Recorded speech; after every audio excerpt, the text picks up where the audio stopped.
I want to bring in Lions beat reporter for the Detroit Free Press, the great Dave Birkett. Dave, how you doing, my friend? Hey, Dave. I'm doing well. How are you guys? Doing fantastic. Dave. And the first thing I want to hit you with is this. I went back today and I was just looking at big home games at Ford Field for the Lions. There might be 10 important home games in the last decade. This is one of them. Can you just speak to how crazy this crowd is going to be, how pumped this team will be on Sunday against the Vikings? Oh, there's no doubt. I mean, you think back, right, the Bears game, that first Monday night game they had, 2011, when Ford Field was electric and the Bears had all those false start penalties.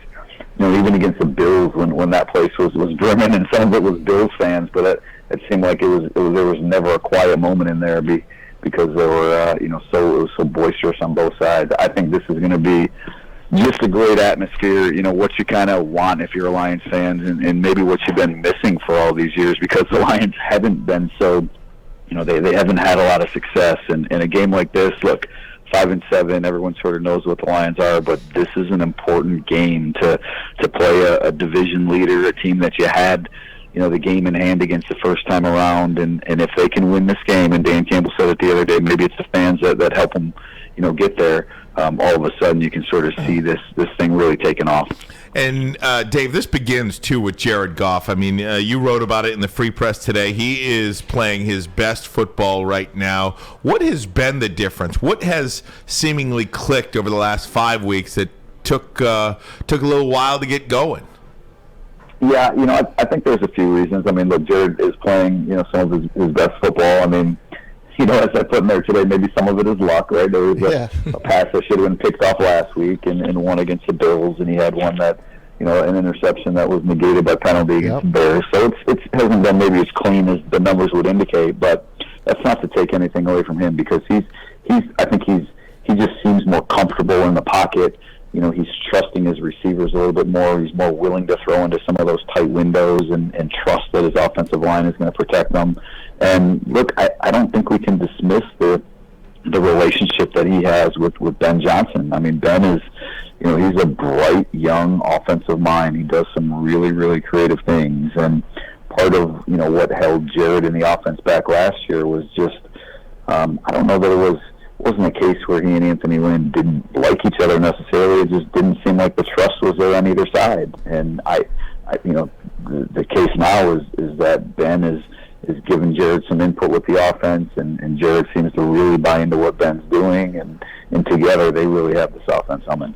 Hey, Dave, it's Matt. Thanks for coming on with us. I know you're busy. This is the first game in the Super Bowl era, I'm not sure if everyone knows this, that a 5-win team is favored over a 10-win team. The Lions are favored by 2. I saw that stat today. Yeah, Fox Bet Live. I mean, that's unbelievable. If Vegas knows, then the Lions, to me, are for real.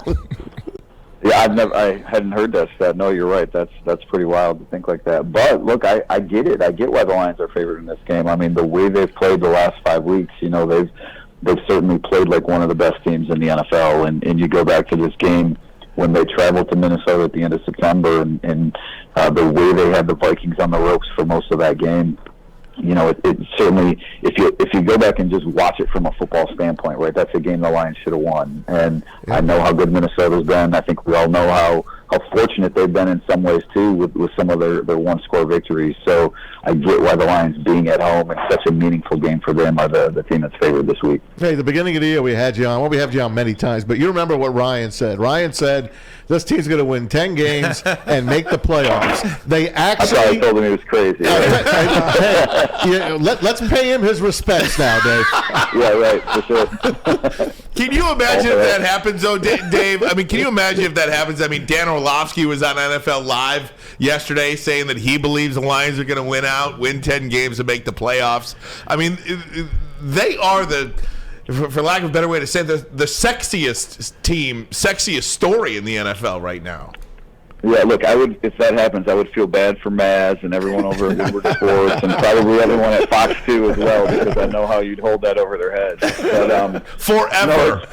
Yeah, forever, no doubt, right? You called it when no one else saw it coming. Yeah, I mean, they really, I think what it is, right, is the Lions are, because they've been beat down for so long, and because, frankly, they have such a lovable coach in some ways, right? It's a team that's easy to root for, Yep. and so people across the NFL can sort of look and say, man, it's sort of a heartwarming thing to see the Lions finally doing good and building it the right way, right? They got a lot of young guys, and, they sort of have battled adversity on their way up, to where they're back into playoff contention now. So there's just a lot of things, I think, to like about the story, and that's why I think there are so many people that are sort of, pulling for this to happen for the Lions, across the league. Talking to Dave Birkett, Lions beat reporter for the Detroit Free Press, freep.com, and, of course, on Twitter as well, at Dave Birkett.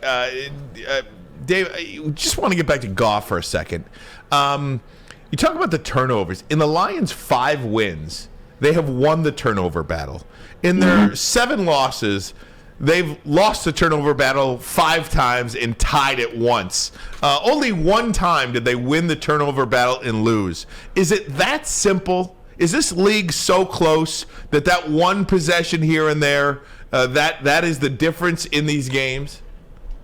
I mean, that's a huge part of it. And look, some of that is circumstance, right? When you're down and you're trailing, maybe you're taking more chances, and your quarterback's in more vulnerable situations. So some of those, I'm sure if you went back with a comb and went over them, some of those turnovers came when they were down and trying to rally. But yeah, that is such a huge part of and it's I mean, everyone knows it, right? So when people say it, you sort of roll your eyes like, all right, you got to win the turnover battle, right? We know what else is the key. But look, especially with a quarterback like Jared Goff, right, who struggled with turnovers early this season, who struggled with them for a large portion of last season.